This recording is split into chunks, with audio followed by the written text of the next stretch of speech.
Very good, Meredith. Captivating. Didn't you think so, Lou? I beg your pardon? Say, what's the matter with you? You look as if you were dreaming. No, Edward, I'm just nostalgic.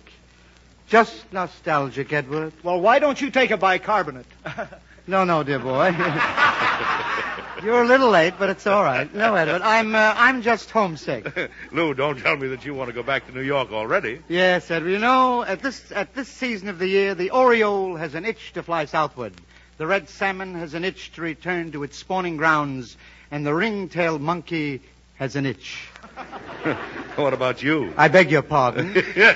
Holtz has that old earning, that itch to return to New York. Edward, I've heard the call. I must heed it and beat it. So what's the big attraction? Well, Edward, I'm being drawn to New York for only one thing. The Russian ballet. I ache, Edward, for the ballet. Ah, you have a ballet ache.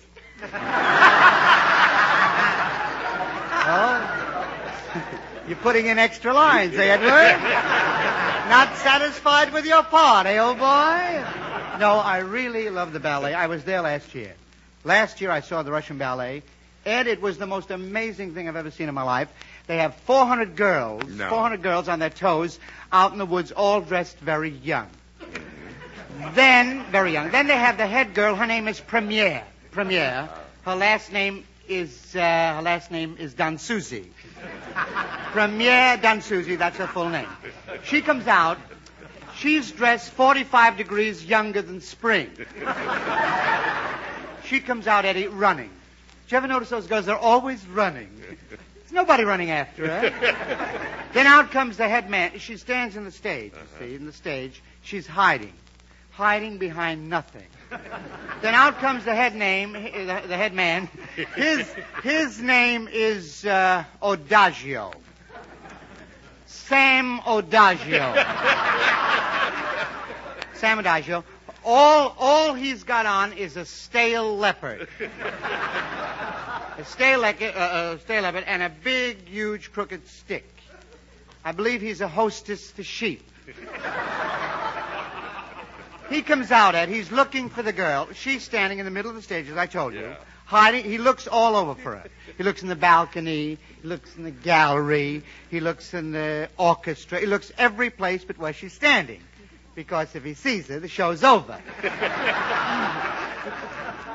Finally, he sees her, Ed. He sees her. And he's so surprised. She's there every night. He sees her. He wants her. So he runs after her, you see. Oh, but she don't want her. She don't want her. He wants. She don't want her. He wants. She don't want her.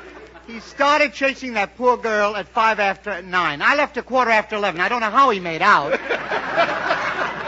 You know, Lou, you make the ballet sound fascinating. Excuse me, Mr. Holt? Yeah, well, shut my adagio. What a beautiful creature.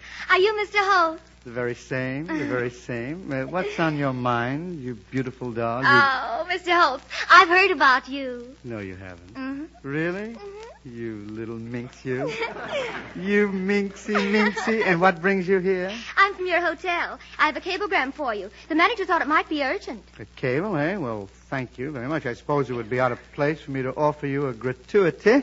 Oh, I couldn't think of that. But there's one thing I'd like. No, just name it, you little fruitcake. Name it and you got it. Well, all the girls at the hotel think you're terribly romantic. And if you could give me just one kiss, it would really be a feather in my cap. In your cap? One kiss from me would be a feather in your cap? It sure would. Well, stick around, honey, and tonight after the show, I'm going to make you an Indian chief. I'll see you later. I haven't been spending enough time at my hotel. Lou, hadn't you better open that cable and see what it is? Well, of course, the cable. Well, what do you think of that? It's Bengal Union from the Maharaja. Oh, really? Well, what does he say? I'll read it to you. He says, my dear Louis. Of course, he uses the Hindu spelling, Louse.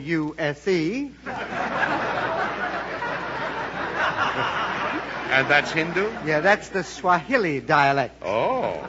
Then he says, I was very interested to hear the voice of La Ganga on your program. I recognized him instantly as the son of a neighboring nabob who rules the province of Mulao. That's strange. What a coincidence.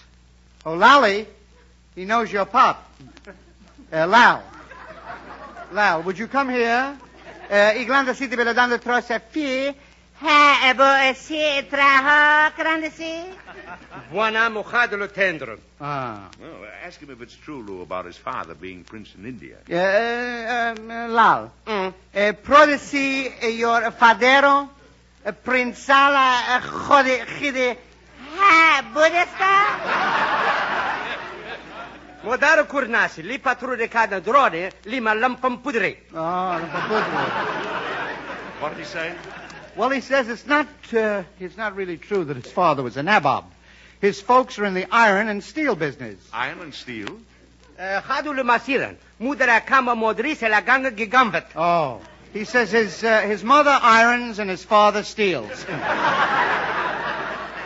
See, you know, Lou, I think the fellow's trying to hide something. Yeah? Ask him why he left India. Were the cops after him? You mean the police? Yeah. I'll ask him. Olalzi. Prodesi crochades e police? Bravo. Fendili crodasto e federalo gimenananuno? Oh, bravo. Fidest.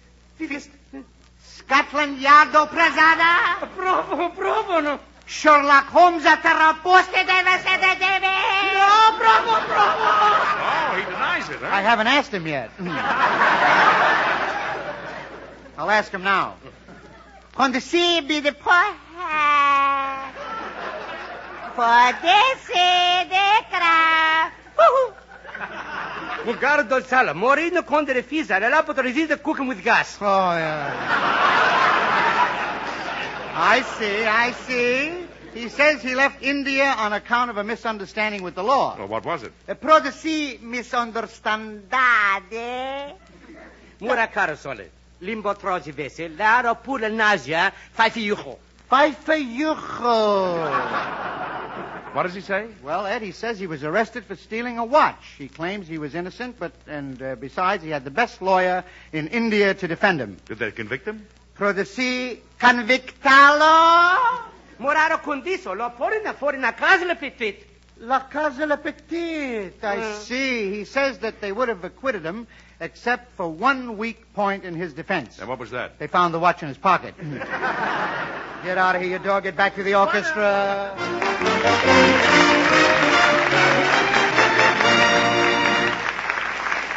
Say, Warren. Yes, Eddie?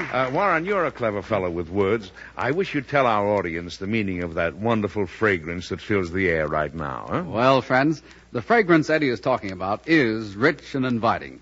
It's the fragrance of freshly brewed Maxwell House coffee. It's the signal for thousands of families all over the country to pull up their chairs and join with us in a friendly moment of relaxation over a steaming cup of the coffee that's good to the last drop. Yes, you and your homes and we here in Hollywood are about to enjoy coffee at its best. And with it, the music of Meredith Willson.